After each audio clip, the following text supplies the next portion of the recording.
नमस्कार। दोपहर समाचार में आपका स्वागत है।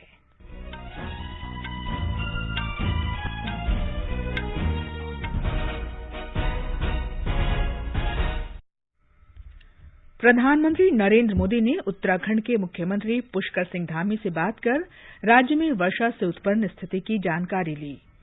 राष्ट्रव्यापी टीकाकरण अभियान के तहत अब तक 99 करोड़ से अधिक कोविड रोधी टीके लगाए जा चुके हैं। स्वस्थ होने की दर 98.14% हुई। केंद्र ने राज्यों और केंद्र शासित प्रदेशों से कोविड रोधी टीके की दूसरी डोज देने का दायरा बढ़ाने को कहा। प्रधानमंत्री कल उत्तर प्रदेश में कुशीनगर अंतर्राष्ट्रीय हवाई अड्डे का उद्घाटन करेंगे। वे विभिन्न विकास परियोजनाओं का शुभारंभ और शिलान्यास भी करेंगे। विदेश मंत्री डॉक्टर एस जयशंकर ने अमेरिका, संयुक्त अरब अमारात और इस्राइल के विदेश मंत्रियों के साथ हुई वर्चुअल बैठक को सार्थक बताया।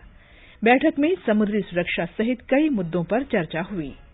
पैगंबर मोहम्मद साहब का जन्मदिन ईद-ए-मिलादुन्नबी आज पूरे देश में मनाया जा रहा है। इस अवसर पर राष्ट्रपति, उपराष्ट्रपति और प्रधानमंत्री ने लोगों को बधाई दी।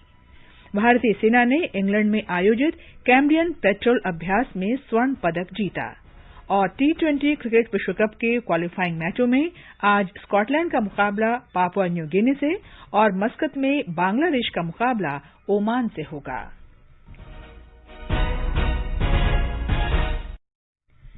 दोपहर समाचार में मनोज के साथ मैं कनकलता। भारत कोविड टीकाकरण अभियान के अंतर्गत 100 करोड़ टीके लगाने का लक्ष्य हासिल करने के निकट है।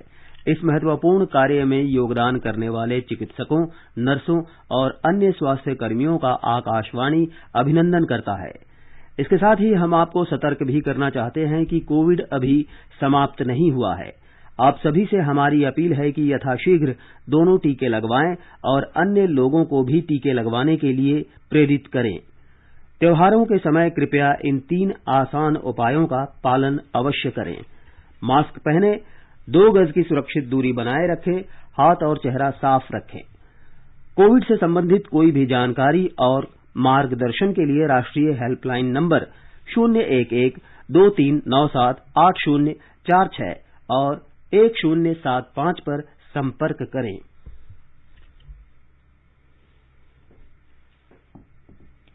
देश के 75वें स्वाधीनता दिवस समारोहों के उपलक्ष्य में आजादी का अमृत महोत्सव के अंतर्गत सरकार अनेक गतिविधियों का आयोजन कर रही है। इस अवसर को जन उत्सव के रूप में मनाते हुए आकाशवाणी समाचार ने स्वाधीनता संग्राम और उसके गौरवशाली इतिहास पर विशेष प्रश्नोत्तरी कार्यक्रम शुरू किया है। ये क्विज 15 अगस्त 2022 तक प्रत्येक सोमवार और मंगलवार को समाचार प्रभात में शामिल होगा। भारतीय डाक विभाग अमृत महोत्सव क्विज में आकाशवाणी के साथ सहयोगी के रूप में शामिल है। कल अमृत महोत्सव क्विज का 19वां प्रश्न था, भारतीय विद्यार्थियों को भारतीय सभ्यता के मूल्यों की शिक्षा देने के लिए सेंट्रल हिंदू कॉलेज की स्थापना किसने की? इस प्रश्न का सही उत्तर है एनी बेसेंट।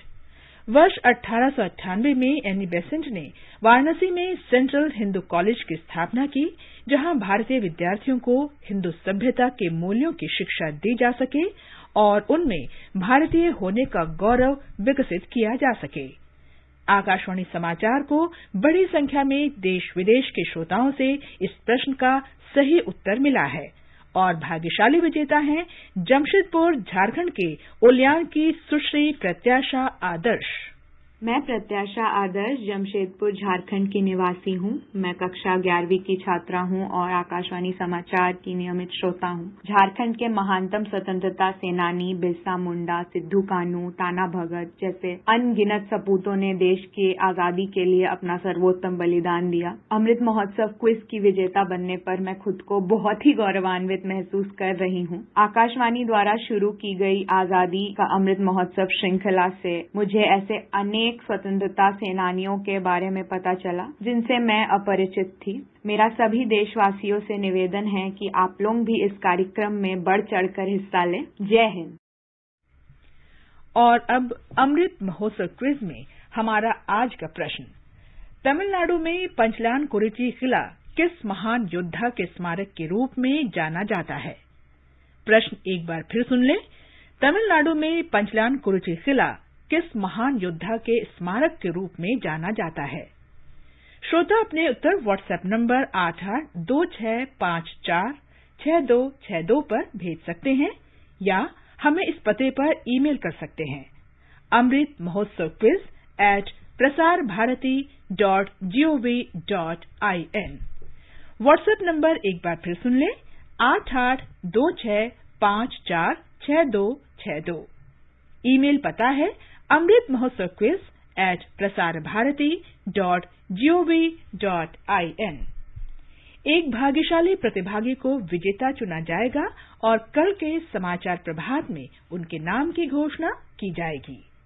और अब समाचार विस्तार से। प्रधानमंत्री नरेंद्र मोदी ने आज उत्तराखंड के मुख्यमंत्री पुष्कर सिंह धामी से बात की और राहत तथा बचाव अभियान और बारिश से हुए नुकसान की जानकारी ली। मुख्यमंत्री ने कहा कि राज्य में कुछ जगहों पर नुकसान हुआ है। उन्होंने कहा कि राज्य सरकार और प्रशासन सतर्क है। मौसम की चेतावनी के मद्देनजर राज्य के सभी विभागों को हाई अलर्ट पर रखा गया है। प्रधानमंत्री ने राज्य को हर संभव सहायता का आश्वासन दिया। मुख्यमंत्री ने कहा कि वे सभी जिलों पर लगातार नजर रखे हुए हैं और जिलाधिकारियों के साथ लगातार संपर्क में हैं। मुख्यमंत्री धामी आज वर्षा प्रभावित इलाकों का हवाई निरीक्षण कर रहे हैं। गढ़वाल और कुमाऊं क्षेत्र के पर्वतीय इलाकों में अब भी हल्की बारिश हो रही है, जिससे सभी प्रमुख नदियों का जलस्तर बढ़ रहा है। भारी बारिश से कुमाऊं क्षेत्र के नैनीताल तथा अल्मोड़ा जिलों में आज 11 और लोगों की मौत हो गई, जिससे राज्य में बारिश की घटना में मरने वालों की संख्या 16 हो गई है। सेना और राष्ट्रीय आपदा मोचन बल जिला प्रशासन के सहयोग से बचाव और राहत अभियान चला रहा है। राहत कार्य के लिए सेना के हेलीकॉप्टरों की भी मदद ली जा रही है।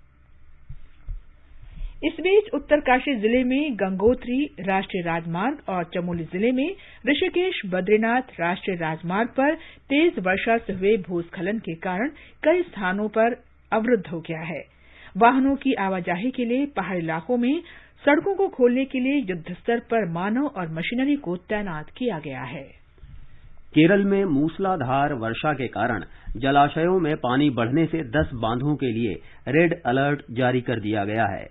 कल पथनमथिट्टा में कक्की जलाशय और त्रिशूर में शोलायर बांध के द्वार खोले गए और धीरे धीरे पानी छोड़ा गया। जिला प्रशासन ने बांध के निकट रहने वाले लोगों को सचेत रहने को कहा है। पंपा नदी का जलस्तर बढ़ने के कारण सबरीमला मंदिर की तीर्थ यात्रा रोक दी गई है।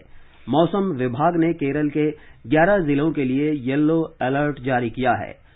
मौसम विभाग ने बताया कि राज्य में कल से 3-4 दिनों तक तेज वर्षा की संभावना है। ये समाचार हमारी वेबसाइट newsonair.com/hindi और हमारे mobile app news on AIR पर भी उपलब्ध हैं। चलो मिलकर एक शुरुआत करें, चलो एक फैसला आज करें, मास्क नहीं तो टोकेंगे, कोरोना को रोकेंगे, चलो एक इरादा करते हैं, चलो कुछ वादा करते हैं, मास्क नहीं तो टोकेंगे, कोरोना को रोकेंगे। दोपहर समाचार में आपका फिर स्वागत है। देश में अब तक 99 करोड़ से भी ज्यादा कोविड रोधी टीके लगाए जा चुके हैं।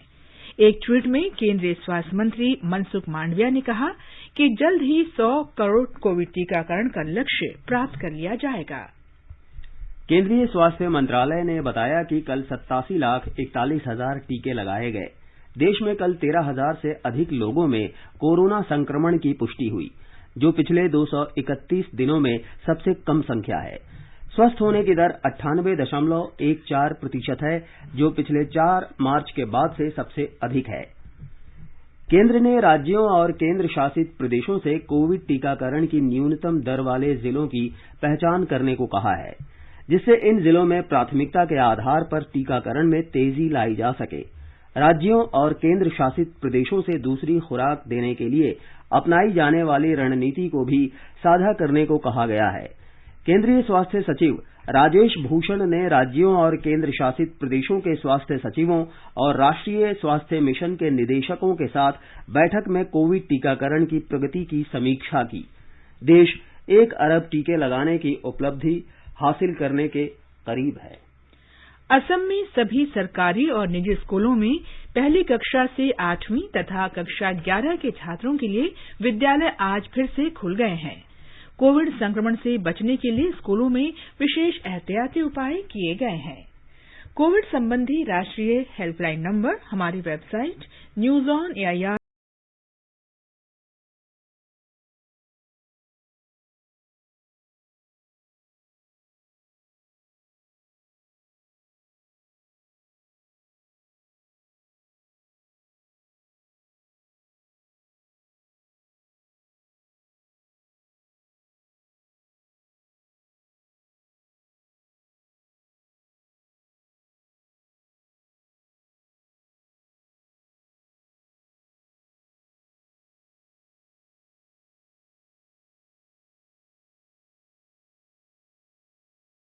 प्रधानमंत्री नरेंद्र मोदी कल उत्तर प्रदेश जाएंगे। श्री मोदी कुशीनगर अंतर्राष्ट्रीय हवाई अड्डे का उद्घाटन करेंगे। वे महापरिनिर्वाण मंदिर में अभयधम दिवस कार्यक्रम में भाग लेंगे और कुशीनगर में कुछ परियोजनाओं का उद्घाटन और विकास परियोजनाओं की आधारशिला रखेंगे। कुशीनगर अंतर्राष्ट्रीय हवाई अड्डे पर 100 से अधिक श्रीलंका के बौद्ध भिक्षु और 12 सदस्यीय प्रतिनिधिमंडल को लेकर पहली उड़ान कोलंबो से आएगी। इस हवाई अड्डे के शुरू होने से बुद्ध सर्किट से जुड़े स्थानों पर पर्यटन को बढ़ावा मिलेगा। एक रिपोर्ट। कुशीनगर अंतर्राष्ट्रीय हवाई अड्डे के निर्माण पर 260 करोड़ रुपए से अधिक की लागत आई है। ये हवाई अड्डा 3600 वर्ग मीटर से अधिक क्षेत्रफल में विकसित किया गया है और खास बात यह है कि इसका रनवे राज्य में सबसे विशाल है। इसके रनवे की लंबाई 3 किलोमीटर से भी ज्यादा है और चौड़ाई 45 मीटर है। इस हवाई अड्डे में व्यस्ततम समय में एक बार में 300 यात्रियों के रुकने की व्यवस्था है। इसके रनवे की क्षमता 4 आगमन और 4 प्रस्थान फ्लाइट प्रति घंटा है। हवाई अड्डे का निर्माण बेहद तेज गति से हुआ है। 2 वर्ष पूर्व उत्तर प्रदेश सरकार और भारतीय विमानपत्तन प्राधिकरण के बीच समझौता ज्ञापन पर हस्ताक्षर हुए थे। पिछले साल जून में केंद्रीय कैबिनेट ने इसे अंतर्राष्ट्रीय हवाई अड्डे का दर्जा दिया और इस साल फरवरी में नागर विमानन महानिदेशालय ने लाइसेंस देकर यहां से अंतर्राष्ट्रीय उड़ानों को अपनी मंजूरी दे दी। हवाई अड्डा आम यात्रियों के लिए अगले माह खुल जाएगा। कुशीनगर में डॉक्टर विवेक पांडे के साथ आकाशवाणी गोरखपुर से आदित्य शुक्ला। श्री मोदी महापरिनिर्वाण मंदिर में पूजा अर्चना करेंगे और बोधि वृक्ष भी लगाएंगे। वे कुशीनगर में बरवा जंगल में एक सार्वजनिक कार्यक्रम में हिस्सा लेंगे और राजकीय चिकित्सा महाविद्यालय की आधारशिला भी रखेंगे। महाविद्यालय में 500 बिस्तरों वाला अस्पताल होगा। इसमें 2022-23 सत्र में MBBS पाठ्यक्रम के 100 विद्यार्थियों को प्रवेश मिलेगा। प्रधानमंत्री नरेंद्र मोदी कल वीडियो कॉन्फ्रेंस के माध्यम से वैश्विक तेल और गैस कंपनियों के मुख्य कार्यकारी अधिकारियों और विशेषज्ञों से बातचीत करेंगे। 2016 में शुरू हुई बातचीत का ये 6ठा दौर है। इस बार का विषय स्वच्छ विकास और स्थिरता को बढ़ावा देना है। गृह मंत्री अमित शाह ने प्रधानमंत्री नरेंद्र मोदी के सरकार का नेतृत्व करने के 20 वर्ष पूरे होने के उपलक्ष्य में सेवा ही संगठन कार्यक्रम के अंतर्गत मोदी वैन को झंडी दिखाकर रवाना किया। 5 चिकित्सा मोबाइल वैन उत्तर प्रदेश के कौशाम्बी जिले के 5 विधानसभा क्षेत्रों में चलाई जाएंगी। विदेश मंत्री डॉक्टर एस जयशंकर ने अमेरिका, संयुक्त अरब अमारात और इस्राइल के विदेश मंत्रियों के साथ बैठक को सार्थक बताया है। डॉक्टर जयशंकर ने कहा कि उन्होंने मंत्रियों के साथ आर्थिक विकास और वैश्विक मुद्दों पर मिलकर काम करने तथा उनमें तेजी लाने पर विचार विमर्श किया। अमेरिकी विदेश मंत्रालय के प्रवक्ता नेड प्राइस ने बैठक के दौरान जलवायु परिवर्तन, ऊर्जा क्षेत्र में सहयोग, समुद्री सुरक्षा तथा आर्थिक और राजनीतिक सहयोग पर भी विस्तार से चर्चा की। इससे पहले भारत और इस्राइल ने एक दूसरे के टीकाकरण प्रमाण पत्र को मान्यता देने पर भी सहमति जताई। दोनों देशों के बीच अगले महीने मुक्त व्यापार समझौते पर बातचीत शुरू करने को लेकर भी विचार विमर्श हुआ। आगे बढ़ने से पहले मुख्य समाचारों पर एक नजर। प्रधानमंत्री नरेंद्र मोदी ने उत्तराखंड के मुख्यमंत्री पुष्कर सिंह धामी से बात कर राज्य में वर्षा से उत्पन्न स्थिति की जानकारी ली। राष्ट्रव्यापी टीकाकरण अभियान के तहत अब तक 99 करोड़ से अधिक कोविड रोधी टीके लगाए जा चुके हैं। स्वस्थ होने की दर 98.14% हुई। केंद्र ने राज्यों और केंद्र शासित प्रदेशों से कोविड रोधी टीके की दूसरी डोज देने का दायरा बढ़ाने को कहा। प्रधानमंत्री कल उत्तर प्रदेश में कुशीनगर अंतर्राष्ट्रीय हवाई अड्डे का उद्घाटन करेंगे। वे विभिन्न विकास परियोजनाओं का शुभारंभ और शिलान्यास भी करेंगे। विदेश मंत्री डॉक्टर एस जयशंकर ने अमेरिका, संयुक्त अरब अमारात और इजराइल के विदेश मंत्रियों के साथ हुई वर्चुअल बैठक को सार्थक बताया। बैठक में समुद्री सुरक्षा सहित कई मुद्दों पर चर्चा हुई। पैगंबर मोहम्मद साहब का जन्मदिन ईद ए मिलाद उन नबी आज पूरे देश में मनाया जा रहा है। इस अवसर पर राष्ट्रपति, उपराष्ट्रपति और प्रधानमंत्री ने लोगों को बधाई दी। भारतीय सेना ने इंग्लैंड में आयोजित कैम्ब्रियन पेट्रोल अभ्यास में स्वर्ण पदक जीता और T20 क्रिकेट विश्व कप के क्वालिफाइंग मैचों में आज स्कॉटलैंड का मुकाबला पापुआ न्यू गिनी से और मस्कट में बांग्लादेश का मुकाबला ओमान से होगा। प्रधानमंत्री नरेंद्र मोदी इस महीने की 24 तारीख को आकाशवाणी से मन की बात कार्यक्रम में अपने विचार साझा करेंगे। ये इस मासिक रेडियो कार्यक्रम की 82वीं कड़ी होगी। प्रधानमंत्री ने लोगों से इस कार्यक्रम के लिए सुझाव देने को कहा है। नमो ऐप या माईजीओवी ओपन फोरम पर भी सुझाव भेजे जा सकते हैं। भारतीय सेना ने इंग्लैंड में कैम्ब्रियाई गश्ती अभ्यास प्रतियोगिता में स्वर्ण पदक जीत लिया है। इसमें दुनिया की 96 विशेष सेना और रेजिमेंट ने भाग लिया था। भारतीय सेना की गोरखा राइफल फ्रंटियर फोर्स ने इस प्रतियोगिता में हिस्सा लिया। इसे सैन्य गश्ती के ओलंपिक के रूप में जाना जाता है। लंदन में भारतीय उच्चायोग ने कहा कि प्रतियोगिता में भारतीय सेना की टीम के प्रदर्शन पर काफी सराहना हुई। 2020 क्रिकेट विश्व कप में कल भारत अपने दूसरे अभ्यास मैच में ऑस्ट्रेलिया से खेलेगा। दुबई में ये मैच दोपहर बाद 3:30 पर शुरू होगा। ग्रुप बी के क्वालीफायर मुकाबले में आज बांग्लादेश के सामना ओमान से होगा। ये मैच शाम 7:30 बजे से खेला जाएगा। एक अन्य मैच में दोपहर 3:30 से स्कॉटलैंड का मुकाबला पापुआ न्यू गिनी से होगा। आकाशवाणी 23 अक्टूबर से 2020 विश्व कप का आंखों देखा हाल प्रसारित करेगा।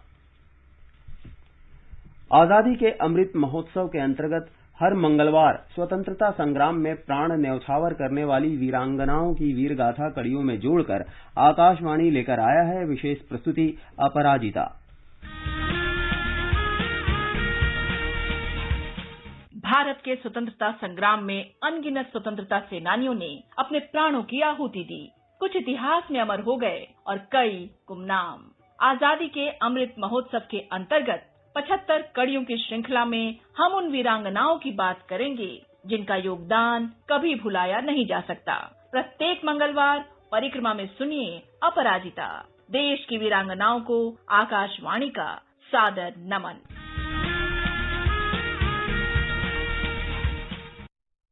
आजादी के अमृत महोत्सव के अंतर्गत आइए अब सुनते हैं आकाशवाणी की विशेष प्रस्तुति आजादी का सफर। आजादी का अमृत महोत्सव।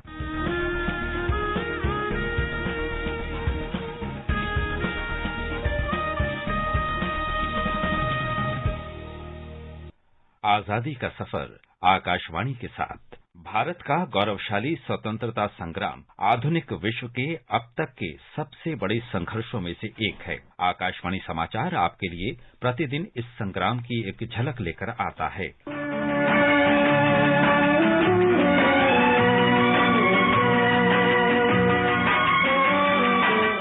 19 अक्टूबर 1888 को नमक्कल कविगनार के नाम से विख्यात वी रामलिंगम पिल्लई का जन्म तमिलनाडु के नमक्कल जिले के मोहनूर में वेंकटरमन और अम्मा न्यम्माल के घर हुआ था। उनके पिता पुलिस विभाग में कार्यरत थे।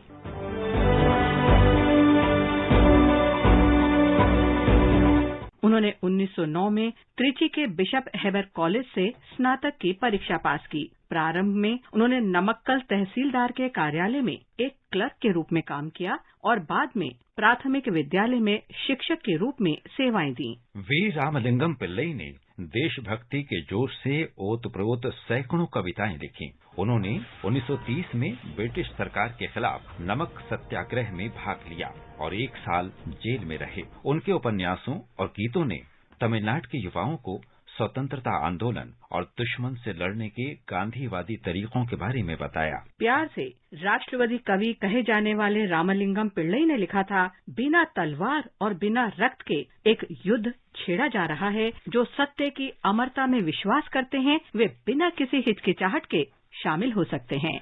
गांधी என்ற சாந்தமூர்த்தி தேர்ந்து காட்டும் செந்நெறி மாந்தருக்குள் தீமை குன்ற வாய்ந்த தெய்வ மார்க்கமே। रामलिंगम पिल्लई के उपन्यास मलाइक्कलन पर स्वतंत्रता के बाद एक तमिल फिल्म बनाई गई थी जो सुपरहिट हुई और इसे सर्वश्रेष्ठ फिल्म का राष्ट्रपति पदक हासिल हुआ था। इस फिल्म को बाद में हिंदी में आजाद के नाम से बनाया गया। एक भारतीय और तमिल होने के गौरव पर उनकी कविताओं और खादी पर उनके छंदों को आज भी तमिलनाडु में उद्धृत किया जाता है। उन्हें 1971 में पद्म भूषण से अलंकृत किया गया।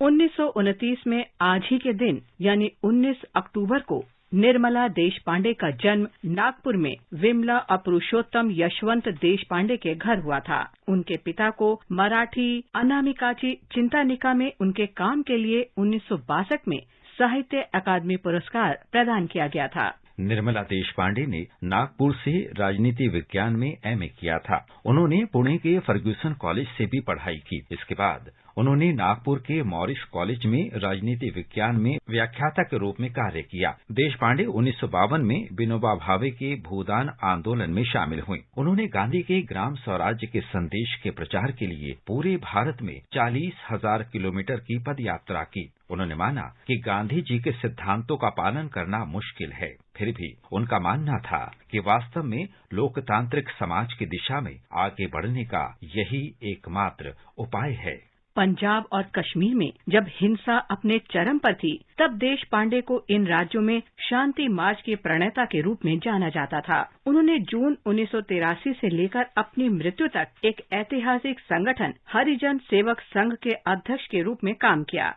वे कई सामाजिक संगठनों और निकायों से जुड़ी थीं। उन्होंने अखिल भारतीय रचनात्मक समाज की स्थापना की, जिसने 2004 में राष्ट्रीय सांप्रदायिक सद्भाव पुरस्कार जीता। निर्मला देशपांडे 2 बार राज्यसभा की मनोनीत सदस्य रहीं। उन्हें 2005 में राजीव गांधी राष्ट्रीय सद्भावना पुरस्कार और 2006 में पद्म विभूषण से सम्मानित किया गया था।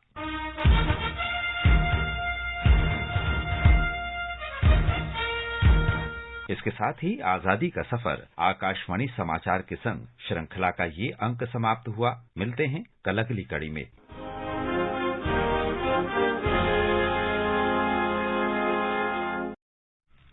आकाशवाणी समाचार सुनते रहें और आजादी के अमृत महोत्सव में हमारे साथ शामिल रहें। आजादी के 75 वर्षों का पर्व अमृत महोत्सव के पावन अवसर पर आकाशवाणी समाचार लेकर आया है अमृत महोत्सव क्विज। आप भी इस क्विज का हिस्सा बन सकते हैं। हमारे समाचार बुलेटिनों में पूछे गए स्वतंत्रता आंदोलन से जुड़े प्रश्नों का जवाब देकर। आपसे ये सवाल प्रत्येक सोमवार और मंगलवार को सुबह 8 बजे प्रसारित होने वाले बुलेटिन समाचार प्रभात में पूछे जाएंगे। श्रोता email Amrit Mahotsav quiz @prasarabharati.gov.in पर अपने जवाब भेज सकते हैं। आप अपने जवाब व्हाट्सएप नंबर 8826546262 पर भी भेज सकते हैं। विजेता का चुनाव सही जवाबों में से लकी ड्रॉ के माध्यम से होगा और इसकी घोषणा अगले दिन इसी बुलेटिन में की जाएगी। विजेता को प्रमाण पत्र के साथ एक उपहार भी दिया जाएगा। साथ ही विजेता का नाम हमारे ट्विटर हैंडल पर भी फ्लैश होगा। तो आइए मनाएं आजादी के 75 वर्षों का पर्व अमृत महोत्सव आकाशवाणी समाचार के साथ।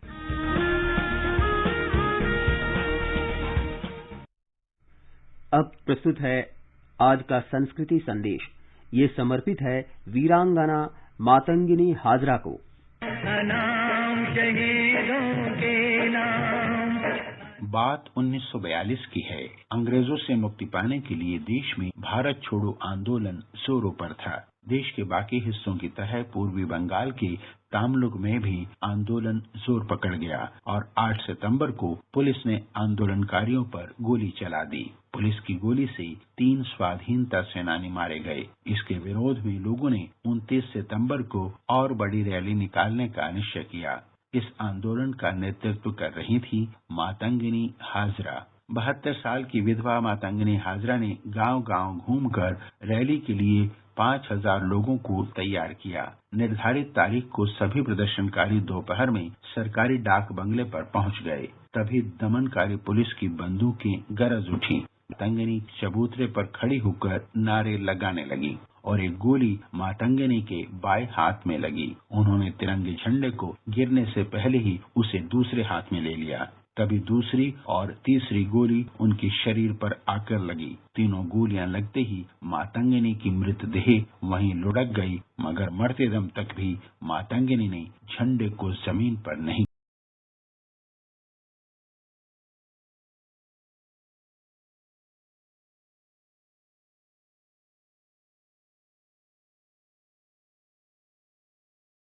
मातंगिनी हाजरा के इस बलिदान से पूरे क्षेत्र में इतना जोश उमड़ा कि 10 दिन के अंदर ही लोगों ने अंग्रेजों को खदेड़कर वहां स्वाधीन सरकार स्थापित कर दी, जिसने 21 महीने तक काम किया। महान क्रांतिकारी मातंगिनी हाजरा का जन्म 19 अक्टूबर 1870 को पूर्वी बंगाल के मिदनापुर जिले के होगला ग्राम में एक अत्यंत निर्धन परिवार में हुआ था, जो अब बांग्लादेश में है। 1932 में गांधी जी के नेतृत्व में देश भर में स्वाधीनता आंदोलन शुरू हो गया। 17 जनवरी 1933 को करबंदी आंदोलन को दबाने के लिए बंगाल के तत्कालीन गवर्नर एंडरसन तामलुक आए तो उनके विरोध में प्रदर्शन हुआ। वीरांगना मातंगिनी हाजरा ने इस प्रदर्शन का नेतृत्व किया। इस पर पुलिस ने उन्हें गिरफ्तार कर लिया और 6 महीने के लिए मुर्शिदाबाद जेल में बंद कर दिया। बाद में 29 सितंबर 1942 को भारत छोड़ो आंदोलन में मातंगिनी हाजरा अपने प्राणों का बलिदान देकर सदा सदा के लिए अमर हो गईं।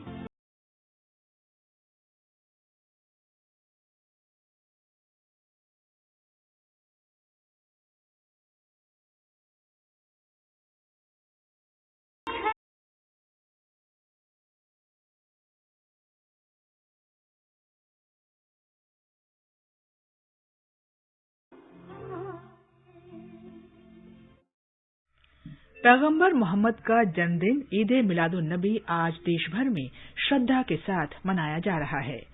विभिन्न आयोजन समितियों ने कोविड प्रतिबंधों के कारण मिलाद का आयोजन नहीं करने का फैसला किया है। इस अवसर पर राष्ट्रपति, उपराष्ट्रपति और प्रधानमंत्री ने लोगों को मिलाद-उन-नबी की बधाई दी है।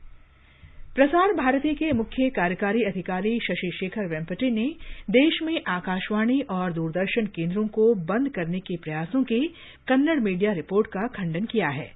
आकाशवाणी समाचार के साथ विशेष साक्षात्कार में श्री वेम्पटि ने स्पष्ट किया कि नई तकनीक आने के कारण एचपीटी और एलपीटी केंद्रों को बंद किया गया है। अब एक नजर आज के मौसम पर। राजधानी दिल्ली में आमतौर पर आसमान साफ रहेगा। मुंबई में आंशिक रूप से बादल छाए रहेंगे। उत्तर भारत में श्रीनगर में आसमान साफ रहेगा। दोपहर या शाम तक बादल छा सकते हैं। जम्मू में आसमान साफ रहेगा। लेह और गिलगित में बादल छाए रहेंगे। बुलेटिन समाप्त होने से पहले अमृत महोत्सव क्विज का आज का प्रश्न फिर सुन लें। तमिलनाडु में पंचलान कुरिची किला किस महान योद्धा के स्मारक के रूप में जाना जाता है? आप अपने उत्तर व्हाट्सएप नंबर 8826546262 पर भेज सकते हैं। अंत में मुख्य समाचार एक बार फिर। प्रधानमंत्री नरेंद्र मोदी ने उत्तराखंड के मुख्यमंत्री पुष्कर सिंह धामी से बात कर राज्य में वर्षा से उत्पन्न स्थिति की जानकारी ली। राष्ट्रव्यापी टीकाकरण अभियान के तहत अब तक 99 करोड़ से अधिक कोविड रोधी टीके लगाए जा चुके हैं। स्वस्थ होने की दर 98.14% हुई।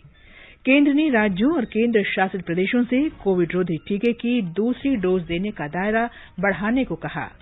प्रधानमंत्री कल उत्तर प्रदेश में कुशीनगर अंतर्राष्ट्रीय हवाई अड्डे का उद्घाटन करेंगे। वे विभिन्न विकास परियोजनाओं का शुभारंभ और शिलान्यास भी करेंगे। पैगंबर मोहम्मद साहब का जन्मदिन ईद ए मिलाद-उन-नबी आज पूरे देश में मनाया जा रहा है। इस अवसर पर राष्ट्रपति, उपराष्ट्रपति और प्रधानमंत्री ने लोगों को बधाई दी है। भारतीय सेना ने इंग्लैंड में आयोजित कैम्ब्रियन पेट्रोल अभ्यास में स्वर्ण पदक जीता। इसके साथ ही दोपहर समाचार का ये अंक समाप्त हुआ। नमस्कार।